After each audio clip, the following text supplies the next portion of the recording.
Good morning and welcome back to Asgard, and welcome to the second episode of our how-to tutorial series for the Applied Energistics Basics. If you recall, I had some requests on covering just the very basic aspects of it. So last episode we covered the basics, making fluids, making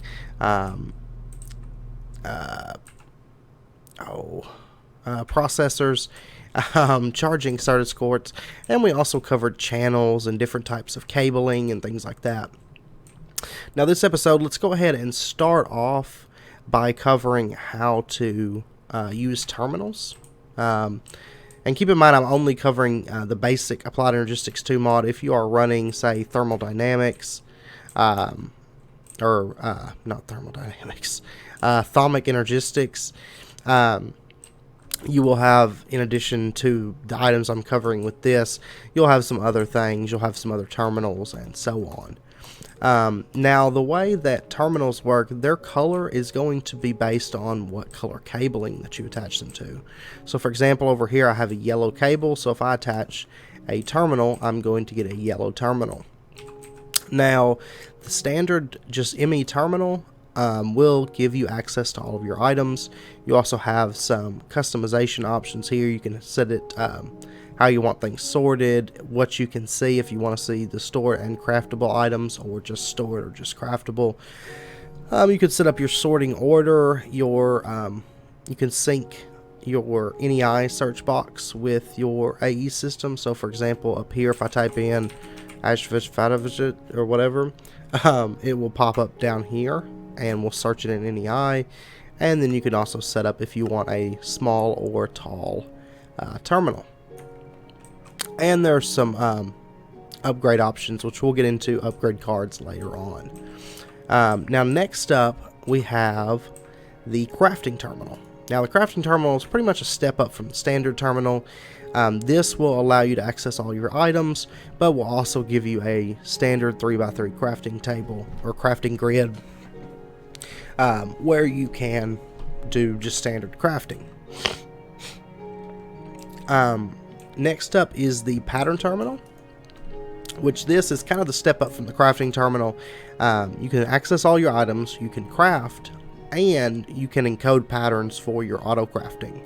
So this is kind of the high-end tier, I guess you would say, your best standard access and crafting terminal. And then lastly, there is the interface terminal. Now, nothing's on here right now, but as you set up things, for example, if we come over here to one of these systems that I have set up, and if you've been watching my tips and tricks video or video series, you'll probably recognize there's a lot of junk here that I'd automated in different episodes.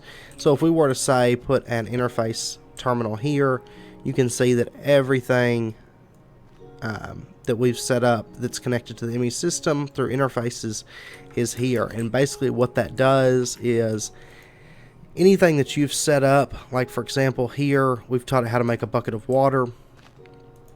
And if we scroll down here, pressurized fluid tank, bucket of water. That's because this interface connects to a pressurized fluid tank, and it shows all your recipes and allows you to add and remove recipes from the terminal instead of actually having to go to the actual setup.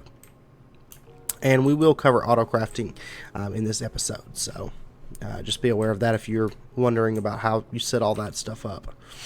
So that's your 4 main terminal types. Now there's also, in addition to that, there are a few other little terminal items. Probably one of my favorite as far as those go is, let's see,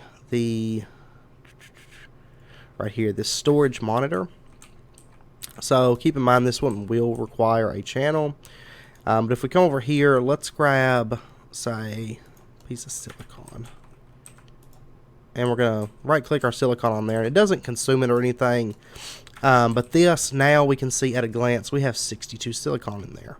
And as we add or remove things, this will reflect that in real time. So we can see at a glance certain items that are really important to us to keep monitored, we can check those at a glance with that. Now, next up, let's talk about a couple other more minor blocks that are added with the mod before we get into storage. So, another item that's added is the grindstone. So, whoops, wrong thing. The way the grindstone works is it's pretty much like a sag mill or, any kind of machine like a pulverizer that can crush up metals. So what you need is you need the quartz grindstone and a wooden crank. And this is a really, really early game way to double ores and also to crush up your Certus and your Fluix and stuff to get those dust versions that we had talked about last episode. So you can just hold right click on this and it's going to start turning. Now you'll notice it's making Certus quartz dust, but you have to be careful because, for example, if I remove that, I'll be turning it and it's going to stop, and then if I don't let off of the button soon enough, it will break the wooden crank. Now generally it will drop like a stick or something, but since I've been creative, it didn't drop anything. But it won't drop enough for you to recraft it. Now generally, honestly, the wooden crank is not, if you notice, it's just some sticks. It's not expensive. So early game on packs that I have to use this. Now generally I bypass it, if I'm being perfectly honest. However, if I'm on a pack that I pretty much have to use this because I don't have ore doubling early on, like I did for my Greg Tech Infotech 2 series, I had to use the quartz grindstone for a while. I would generally position something on the right mouse button and just let it spin it while I went off and did something else, because it can hold up to 3 stacks at a time. Now you will have to check it every so often because it only has the 3 output slots, but breaking that wooden crank's not that big of a deal. So if you're needing early game or doubling, that's your option with this mod. Now next up, let's talk a little bit about the storage of items. Now there's 2 major ways to store items. There are, well, 3, I guess, technically. There is the ME chest, the ME drive, and then there's also storage buses. Now, the way this works is, let's start with the ME drive. Let's start with the ME chest. This is probably the most basic way to store items. Well, no, probably the chest. But anyway, the ME chest, you can just plug this into any cabling. It is going to require a channel. But if you notice, if I try to open this, it says it cannot read the storage cell. Within Applied Energistics, there are multiple storage cells, and you'll see them right here. There is a 1K, a 4K, a 16K, and a 64K. Now, the 1K, you can make it with just some redstone, a 1K ME storage component, iron, and quartz. And this recipe is going to stay the same throughout. However, the storage component is going to change. So now it's a 4K, now it's a 16K, and so on. But the storage components are the more expensive part. So a 1K is just some redstone, some Certus, and a logic processor. And then it ramps up. So like 4K requires 3 1Ks. And then, some different little things there. 16K requires 3 4Ks. 64K requires 3 16Ks. So it's definitely something that you want to teach your system to autocraft as soon as you possibly can. But let's say we have a 16K storage cell, and we can right click on the front of this and put this storage cell into that.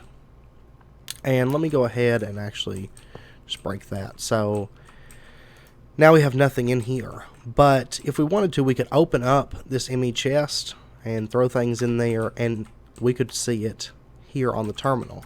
And also, if we had the terminal and we threw in, say, some cable, and we came over here, opened it up, it automatically put that cable into this chest. So that's how the ME chest works. The ME drives are pretty much the same. I did use them last episode, if you recall, except they will accept up to 10 storage cells for each of these drives. Now, you can't actually access the items that are within the ME drive. Now, generally, with my setups, I'll usually have an ME chest set up somewhere, just so if I need to access the specific contents of a cell, I can do that right through the ME chest. And another item that is worth mentioning at this point is the cell workbench. So this, if you're really anal about the way your ME cells are set up, your storage cells, then the cell workbench is for you. A lot of times I overuse it, I admit, but let's throw some items in here. For example, this smart cable and this covered cable, and we take this out. We can put this into the cell workbench, and you'll see it right up here, and we can say partition storage, and now it says, okay, I've got blue smart cable and light blue covered cable in this cell, so we're going to partition it so that's all that this cell can accept. And of course we can hit here and clear it out. Now if we partition this storage and we come over here and put it into the ME drive, if I go to throw items in, you notice that I can't put any items in. That's because I have no storage space. This has turned orange instead of green, which means that it can't accept any new item types because it's been partitioned to only accept those two item types.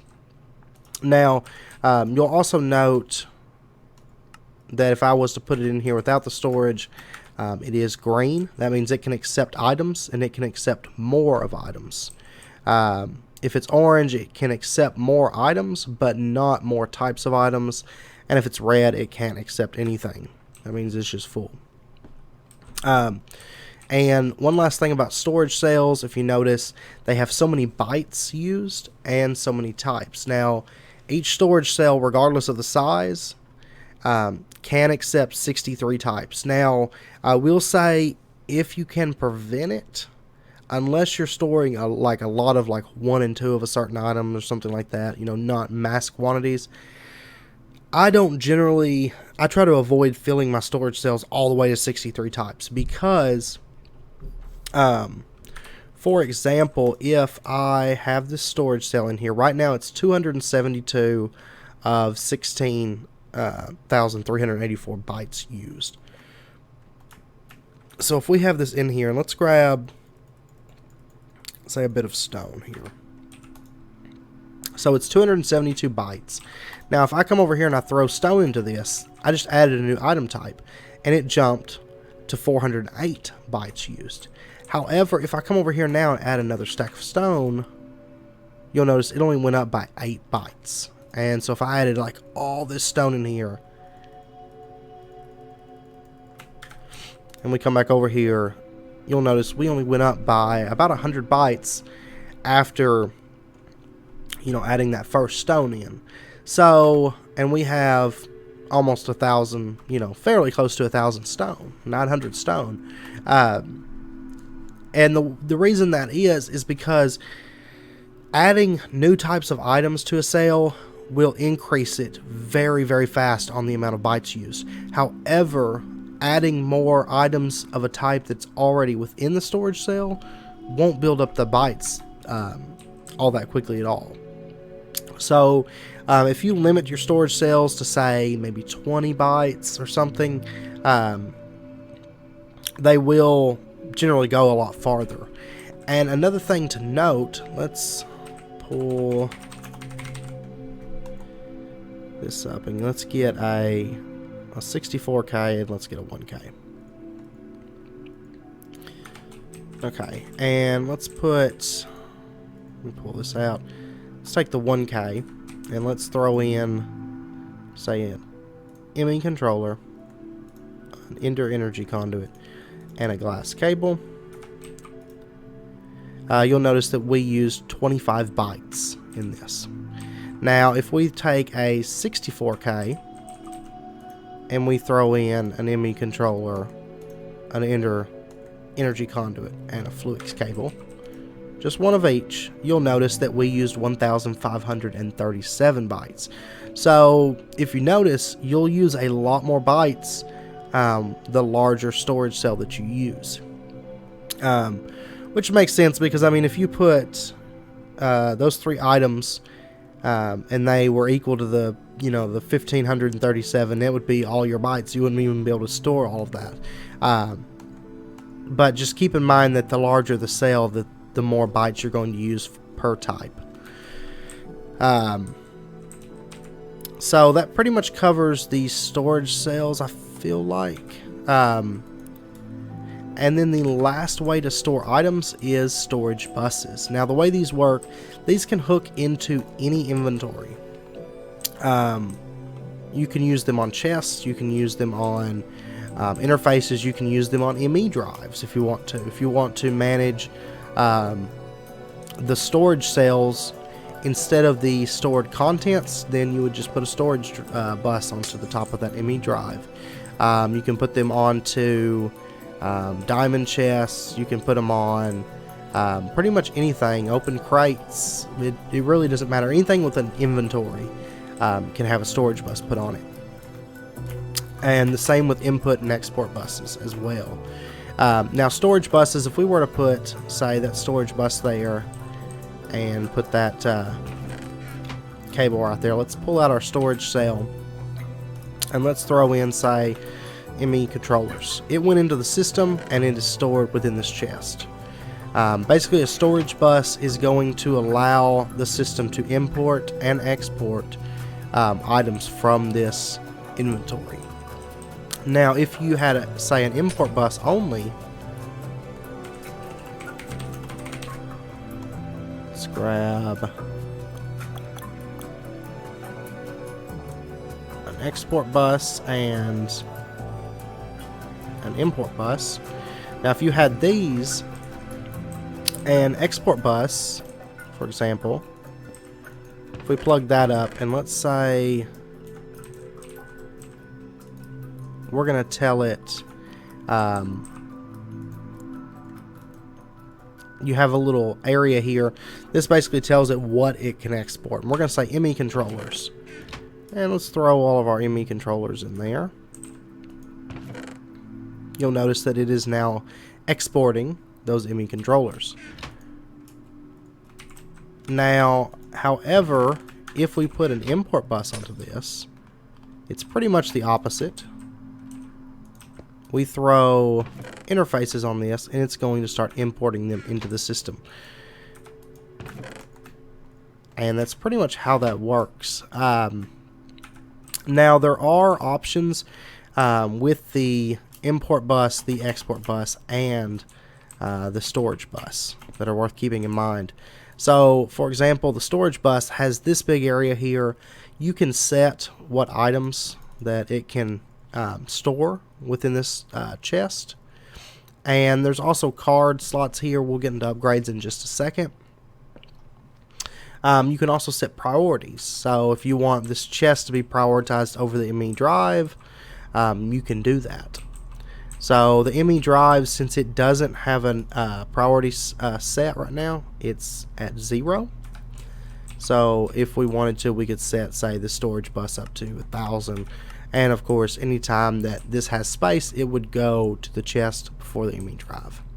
You can also do the same with the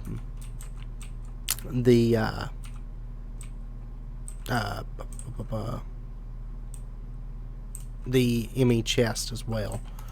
So if you look in here, we can set a priority as well with that. Now, there's also, like I said, some room for chips. If you notice, like, we can't put items in this. There's a capacity card that allows us to put more items in and everything. So let's quickly cover upgrade cards. So there's a few different ones here. And here they are. Most of them are crafted with a combination of generally like redstone and stuff with basic cards or advanced cards. Fairly easy to craft, but once you start getting a really advanced AE system, you're going to need a lot of these. So I do suggest you teach your system how to make it. But there's 6 different cards here.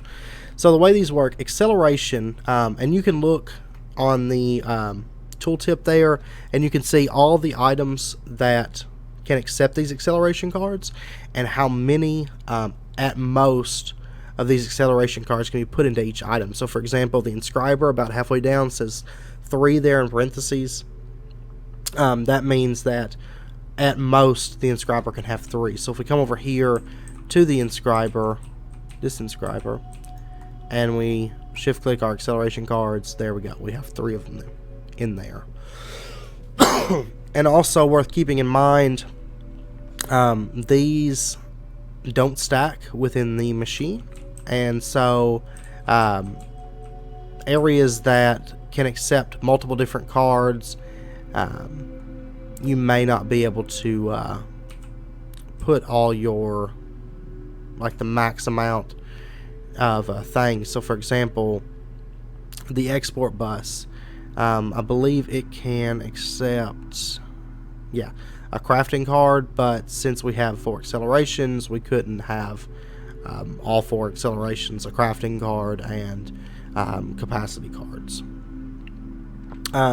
Next up is capacity cards. So if we put that in there, the first one is going to give us that T shape. The second one's going to give us the full 9 slots for the export bus. The storage bus is pretty much the same way, but it can accept up to 5 of these for maximum selection as far as putting items into that. But basically it raises the capacity for filters and whatnot. Now next up there is the redstone card. Putting this into a machine will allow it to emit run on a redstone signal.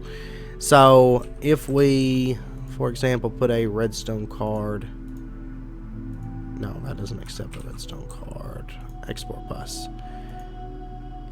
We put a redstone card in there, we can set if we want it to be always active, active without signal, active with signal, activate once per pulse, and so on. So basically it just gives us a little bit of redstone control for anything that we put that card into. Now next up is the crafting card. So what this is going to do is putting a crafting card into, say, the export bus. Anytime that this export bus can export, so you would use this on machines that, say, you want to keep the inventory full. So for example, say a sag mill from Ender.io, you want to keep it filled with dark steel balls, you would use a crafting card with that.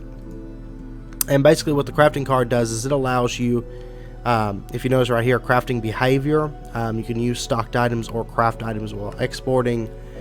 So basically you can set this, and the idea is that you can have your IE system, if it knows how to auto-craft an item, then it can auto-craft that item in order to export it with this bus without needing you to tell it to craft that.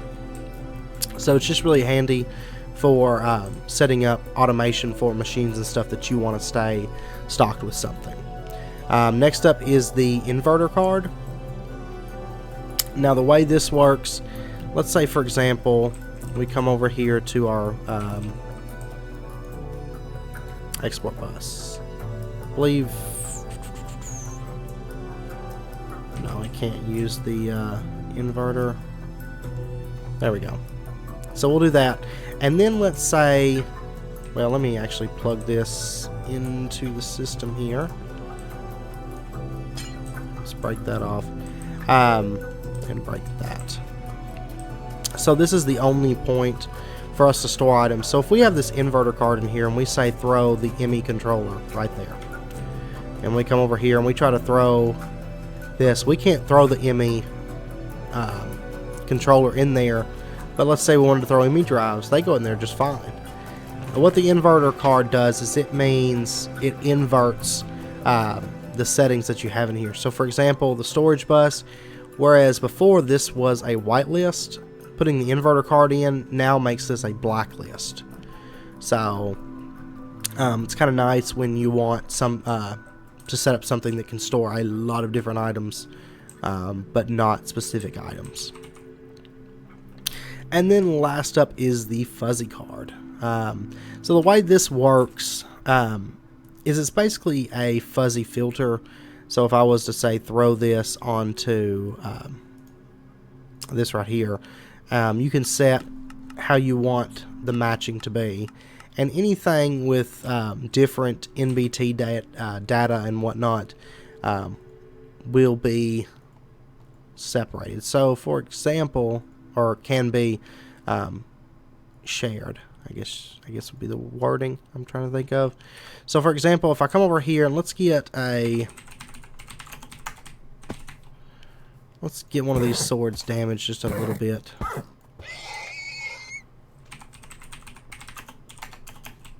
Okay, so I've got a sword here that has a little bit of damage. And if you notice, this one is item number 276. This one is 276 :4. So if I come over here to our storage chest and pull out the fuzzy card, and let's say I want to partition my storage to only accept diamond swords. And I come over here to the terminal. This first diamond sword goes in fine, but when I try to put this other one in, it does not go.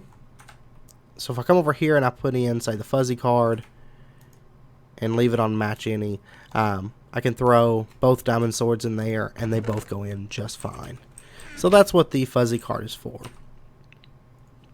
So that covers all of the crafting cards. And then the last thing I want to cover, I know this episode's running about wrapping up point. I meant to cover crafting this episode, but we'll cover it next episode. But the last thing that I want to briefly go over is formation and annihilation planes. So they're not down here, they're up here. Yeah, there's annihilation, and then formation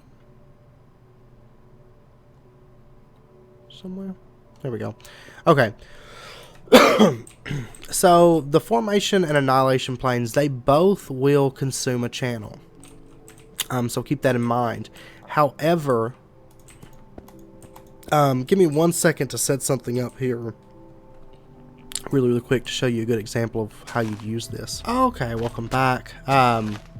So what I've got set up here is just a little thing of sugarcane, and this is just a really easy way using annihilation planes to make a sugarcane farm using nothing but applied energistics. So what we'll do is we'll just bring our covered cable down like that, and we'll set annihilation planes around this. And like I said, what annihilation planes do is they are going to break any block in front of them. So let's use our reinforced watering can here and just get these things grown.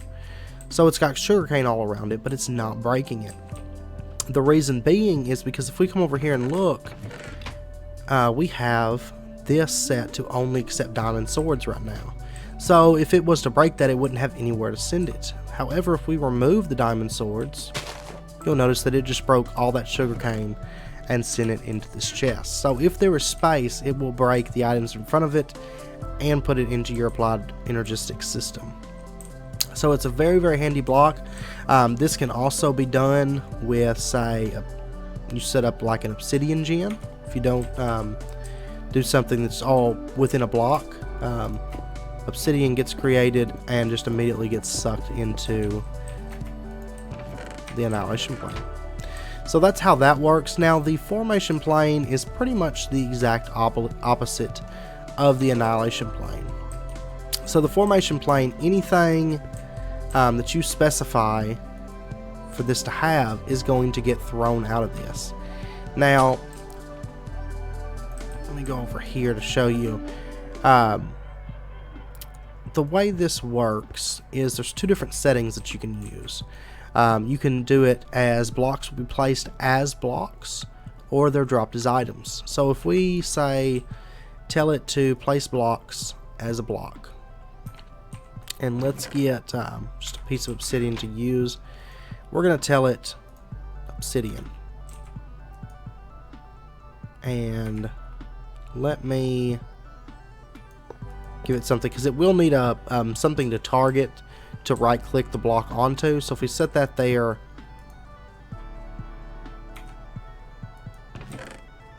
and let's see.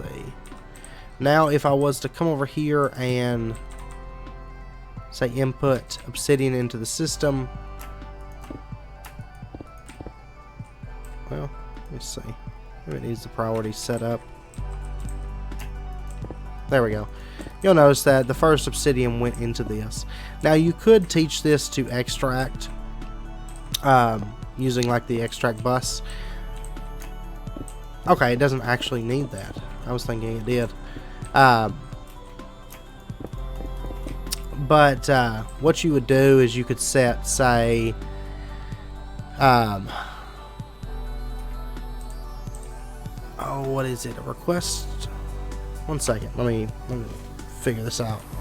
Okay, welcome back. It actually might not be possible.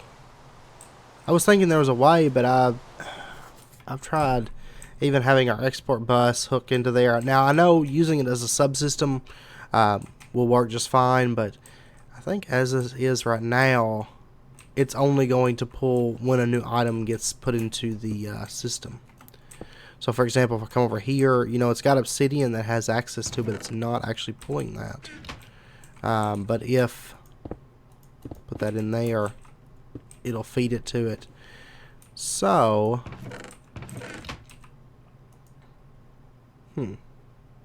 which is strange, it won't request. Basically it acts as a storage spot. So for example, if items go into a storage cell, say in an ME drive, that must be how it's set up to do. If items go into a ME storage cell within a drive, and then say you put a chest over here with a higher priority, it's not going to pull those items out of that cell and send them to that chest. So it must be treating this the same way. It's almost like just a storage spot. So it's not going to pull items from other stored areas within the system to put the items here. But anyway, the other setting that you can do is you can have it drop the blocks as items. So for example, if we come over here and do the obsidian, it's going to chuck that obsidian out, which is honestly one of the things I use it for the most, because I have used it like over here. I've used it for a couple of our automated setups, like with the Britannia portal and stuff. So anyway, that's pretty much the basics of Annihilation and formation planes. Next episode, I'm thinking we'll probably have 2 more episodes, because we still have to cover ME wireless terminals, or access points, and the crafting, as well as like the spatial pylons, and also singularities and quantum link chambers. There's still quite a few things that we need to cover, so I figure we'll probably have a couple more episodes here. Also, by the way, there is this vibration chamber, which is just a minor block. I don't generally ever use it, so it kind of slipped my mind. But the way this works is, for example, if you have, say, coal or charcoal or some combustible, you can throw it in here and have this cook that charcoal and create power, just like you would with any other kind of power generation block. So the nice thing about it is it kind of toggles itself off. If you notice right now, it's only producing 1 AE per tick. And it's going to burn the charcoal longer than a lot of things will, a lot of other power generation mods, and it's going to kind of slow it down whenever it doesn't need the power. So there's also these energy cells that are added with the mod. There's one that stores 200,000, and then there's another one that stores 1.6 million. So if we were to grab, say, one of these and set this down, no, why is it? Well, okay, it's being filled up through the system. But let's say, for example, I broke this, and we set this energy cell right here.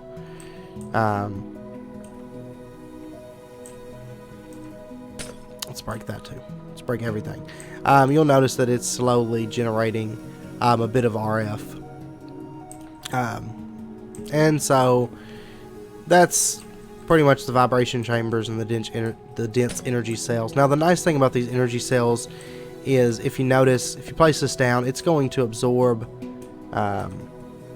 if you have power plugged into this, it's going to absorb a bit of that power and fill this dense energy cell up fairly fast. And you'll also notice that these are a multi-block. They all connect together, no problem, and they don't require a channel or anything, and you can build these in any kind of a shape that you want. And the nice thing about it is, even though it doesn't show it as linking all those inventories, all those power storages, it does link all those power storages together, and basically it would create a buffer for your applied Energistics system, so that if you suddenly ran out of power, it would have a huge buffer to feed off of that would only be for your AE system, to keep it running, until you get that power built back up. Because if something happens and your power does go out, and you have all your items in, say, storage cells within ME drives and stuff, you're not going to have access to any of those items at all that are within storage cells until you get the power back up for your AE system. So just be aware of that. Honestly, making the dense energy cells and setting them up is not a bad idea, just to always be on the safe side. But yeah, anyway, I'm going to end the episode out there. I feel like we've covered the majority of just the miscellaneous blocks and stuff.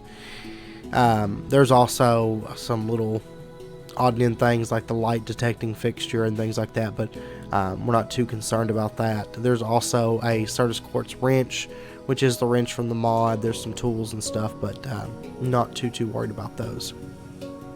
So anyway, if you enjoyed the episode, as always, please comment, like, subscribe. It's very much appreciated. And until next episode, do take care, and I hope to see you guys then.